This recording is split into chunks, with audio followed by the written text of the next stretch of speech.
হে everyone, আমি আবারও চলে এলাম তোমাদের কাছে একটা নতুন রেসিপির ভিডিও নিয়ে। যারা আমার ইউটিউব থেকে দেখছো তারা সৌমিন্দা ফুড অ্যান্ড ব্লগকে সাবস্ক্রাইব করে দিও, আর যারা আমার ফেসবুক পেজ থেকে দেখছো তারা ফলো করে দিও। তো এই রেসিপিটা আজকে যেটা বানাবো সেটা খুব চটজলদি রেসিপি, জাস্ট 3-4টে উপকরণ লাগবে। এবার রুটি করেছো, ভাবছো যে সময় কম, কি করবে ভেবে পাচ্ছ না রুটির সাথে, তারা এটা চটজলদি করতে পারো। আবার ধরো যারা আগের দিনে বাসি রুটি রয়েছে, কি করবে ভেবে পাচ্ছ না, তারাও এই রেসিপিটা করতে পারো। এই রেসিপিটা করতে 3টে ডিম, পেঁয়াজ, লঙ্কা কুচি লাগবে, লঙ্কা বাটাও দিতে পারো, আর নুন, বাস, আর কিছু লাগবে না। চলো দেখা যাক এই প্রসেসটা। আমি এখানে বাটিতে ফার্স্টে আমি এই যে 3টে ডিম রয়েছে, ফার্স্টে আমি ফাটিয়ে নেবো 3টে ডিম ভালো করে। ফাটিয়ে নেওয়ার পর এবার যে পেঁয়াজ কুচি, লঙ্কা বাটা যে রয়েছে সেটাও আমি অ্যাড করে দেবো। ফার্স্টে আমি 3টে ডিম ফাটিয়ে নিলাম।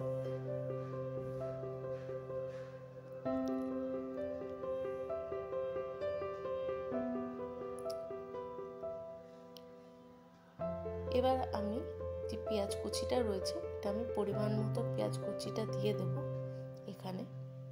আর তার সাথে যে লঙ্কা বাটাটা আমি নিয়েছি, তোমরা লঙ্কা কুচিও ইউজ করতে পারো। আমি এখানে যেরকম ঝাল খাই সেরকম লঙ্কা বাটা নিয়ে নেব। এবার আমি স্বাদ মতো এখানে আমি নুনটা দিয়ে দেবো, যে যার টেস্টের মতো নুন এখানে অ্যাপ্লাই করে নিই।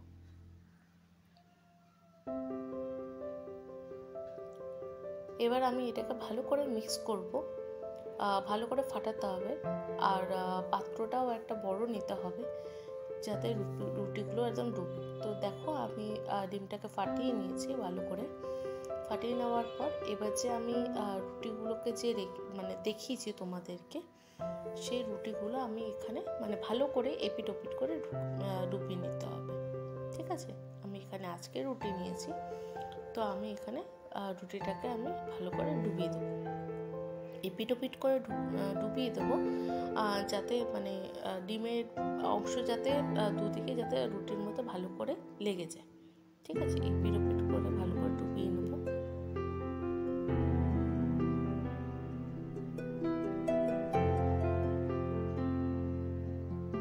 আমার ডোবানো হয়ে গেছে। এবার আমি এখানে ফ্রাই প্যানটা বসিয়ে দিয়েছিলাম একটু গরম করে। এখানে তেল দিয়ে আমি জাস্ট ভালো করে একটু স্প্রেড করে নেব, চারিদিকে একটু ঘুরিয়ে নিয়ে এবার ডিমের যে রুটির যে ডিমটা রয়েছে সেটা আমি দিয়ে দেবো। তেলটা হালকা গরম হয়ে এলে তো আমি লো ফ্লেমেই আমি ডিমের এটা ঢেলে তারপর আমি ফ্লেমটাকে বাড়িয়ে নেব। তো আমি এখানে ডিমের এই অংশটা আমি রুটির যে অংশটা রয়েছে সেটা আমি ঢেলে দিলাম। ঢেলে ওপর দিয়ে আমি একটু পেঁয়াজ কুচি আর ডিমের একটুখানি অংশটা আমি একটু ছড়িয়ে দিই, যাতে উপরে ডিমের ভাবটা থাকে।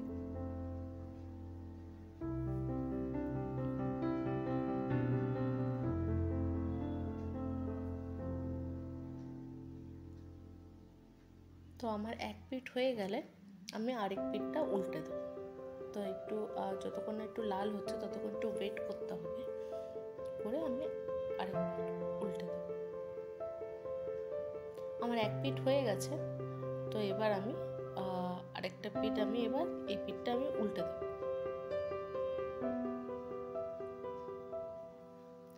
জাস্ট দুটো পিঠ যাতে ভালো করে যাতে ভাজা ভাজা হয়ে যায় সেটা আমাকে দেখতে হবে। তো লাল লাল ভাজা ভাজা হয়ে গেলে আমরা সেটাকে নামিয়ে দেবো। এটা দারুণ টেস্ট হয় এবং ইজি, একদম প্রসেসে একদম সময় কম, একদম 5 মিনিটে এই রেসিপিটা রেডি হয়ে যাবে। তো এটা তোমরা ট্রাই করতে পারো। ঠিক আছে, ট্রাই করে আমাকে এটা কমেন্টটা বলবে যে কেমন লেগেছে। ঠিক আছে, তো এখানে আমার 2 পিঠ হয়ে গেছে। এবার আমি এটাকে নামিয়ে নেব। সেম প্রসেসে আমি আরেকটা করে আমি তোমাদেরকে দেখাচ্ছি। তো দেখো কত চটজলদি রেসিপিটা তৈরি হয়ে গেল, বেশি সময়ও লাগলো না, আর রুটির সাথে সেরকম এক্সট্রা কোনো তরকারিও লাগলো না, অল্প সময়ে হয়ে গেল। কেমন লাগলো রেসিপিটা জানিও। যারা ইউটিউব থেকে দেখছো লাইক কমেন্ট সাবস্ক্রাইব করে দিও, আর যারা ফেসবুক থেকে দেখছো তারা শেয়ার করে দিও। নেক্সট দেখা হচ্ছে কোনো একটা রেসিপির সাথে। বাই।